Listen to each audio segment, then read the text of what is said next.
है। मूढ़ और ज्ञानी में क्या अंतर है? क्योंकि मूढ़ व्यक्ति कुछ भी ग्रहण कर लेगा, पर जो ज्ञानी है वो देख परख के ही ग्रहण करेगा। तो श्री कृष्ण कहते हैं वो सार वस्तु को लेता है, तो वो बोलेगा भी तो कुछ मुख से अगर वो बोल रहा है तो आप हमारे जैसे कुछ भी वार्तालाप नहीं करेगा, वो ज्ञान की ही चर्चा करेगा। तो श्री कृष्ण कहते हैं वो उसकी जो सारी इंद्रियां हैं वो केवल ज्ञान से संबंधित है, वो ज्ञान स्वरूप ही देखता है, वो किसी आवरण को नहीं देख रहा है, वो एकमात्र जीव का दर्शन कर रहा है, चाहे उसके सामने पशु हो या पक्षी हो या फिर कोई भी मानव हो। श्री कृष्ण कहते हैं वो किसी आवरण का दर्शन नहीं करता है, वो आत्मा का दर्शन करता है।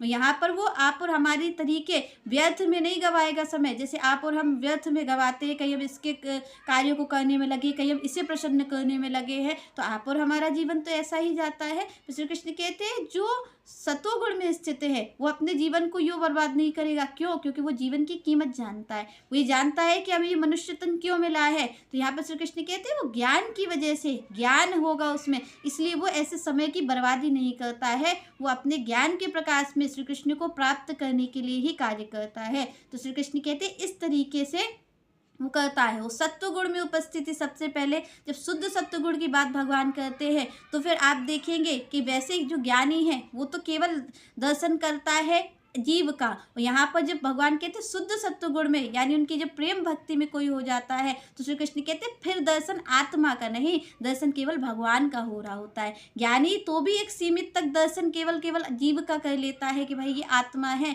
पर जो भक्त का दृष्टिकोण है, जो भक्त के नेत्र देखते हैं वो केवल और केवल भगवान को देखते हैं। वो कहते हैं जहाँ है वहाँ केवल भगवान ही विराजे हैं। ज्ञानी तो भी मुख से अपने ज्ञान की ही बात करेगा, अनर्गल कोई बात नहीं करेगा, वो कोई झूठ नहीं बोलेगा, कोई बनावटी बात नहीं करेगा, ज्ञान की बात करेगा। पर जब भक्त बोलता है तो भक्त केवल और केवल श्री कृष्ण की ही बात करता है, वो श्री कृष्ण का ही नाम उच्चारण करेगा और श्री कृष्ण की ही बात करेगा। ज्ञानी अपने मुख से केवल ज्ञान की चर्चा सुनते हैं कि ज्ञान की चर्चा हम सुनेंगे, पर जो प्रेमी भक्त हैं, जो श्री कृष्ण के भक्त हैं, वो केवल प्रेम की ही वार्ता सुनते हैं, वो केवल श्री कृष्ण की वार्ता सुनते हैं। तो यहाँ पर श्री कृष्ण कहते हैं कि ये जो सतोगुण की उपस्थिति है, ज्ञान की उपस्थिति है, जो ज्ञान का प्रकाश है, क्यों है? क्योंकि यहाँ पर श्री कृष्ण तक ले जाने के लिए, जब आप और हम ज्ञान के प्रकाश में होंगे तभी आगे की यात्रा संभव है। सत्व गुण से ही शुद्ध सत्व गुण में जाया जा सकता है। श्री कृष्ण कहते हैं इस तरीके से सत्व गुण के लक्षण होते हैं। तो यहाँ पर अब श्री कृष्ण आगे बता रहे हैं कि रजोगुण के क्या लक्षण है। अगर कोई रजोगुण में वृद्धि कर रहा है तो उसमें क्या क्या लक्षण प्रकट होते हैं। तो यहाँ पर श्री कृष्ण कहते हैं लोभः प्रवृत्ति आरंभः कर्मणाम असमः स्पृहा रजसी एतानि जायन्ते विवर्धते भारत ऋषभः। यहाँ पर श्री कृष्ण कह रहे हैं कि ये जो रजोगुण है, तो श्री कृष्ण कह रहे रजोगुण का सबसे पहला क्या है कि रजोगुण कभी आपको संतुष्ट नहीं होने देगा। रजोगुण का सबसे पहला और मूल जो कारण है वो यही है कि श्री कृष्ण कहते हैं कि रजोगुण जिस व्यक्ति में होगा वो कभी संतुष्ट नहीं होगा, वो अपनी पाई हुई चीज़ से कभी संतुष्ट हो ही नहीं सकता है, क्योंकि रजोगुण की जो कार्य है वो क्रियाशील ही रहना है, वो आपसे कार्य करवाता ही रहेगा। आप संतुष्ट हो गए तो फिर तो आप कोई कार्य करोगे ही नहीं। तो यहाँ पर श्री कृष्ण कहते हैं कि जो रजोगुण में है उसमें क्या होता है कि पहले से आपको चीज़ें प्राप्त हैं, उसके बाद भी आप कहेंगे, जैसे मान लीजिए कि किसी के यहाँ एक उसका घर बना हुआ है पर वो उसमें संतुष्ट नहीं होगा, रजोगुणी व्यक्ति उसमें संतुष्ट नहीं हो सकता। वो कहता है एक घर अगर है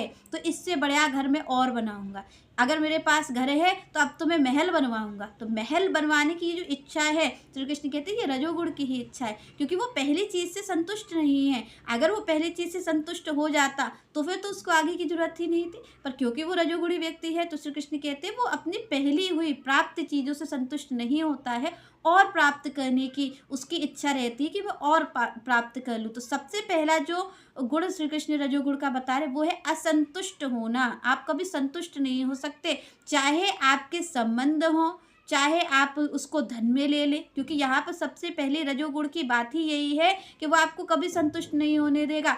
चाहे आप संबंधों से उसको देख लें, चाहे आप धन की ओर से उसे देख लें, चाहे आप किसी भी चीज़ की ओर से देख लें, आपके जीवन में संतुष्टि नहीं होगी।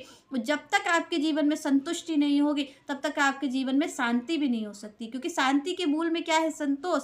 यहाँ पर जितने भी भक्त हैं, जितने भी संत हैं, उन्होंने श्री कृष्ण की प्राप्ति करने की विधा ही यही बताई है कि भाई सबसे पहले संतोष। यहाँ पर कबीरदास जी भी कहते हैं कि साहिब मिले सबूरी में, आपको संतोष होना चाहिए। और रजोगुण कभी भी भी आपको संतोष नहीं लाने देगा। अगर आपके अंदर रजोगुण है, तो फिर आपके अंदर संतोष नहीं आ सकता, क्योंकि रजोगुण की विशेषता यहाँ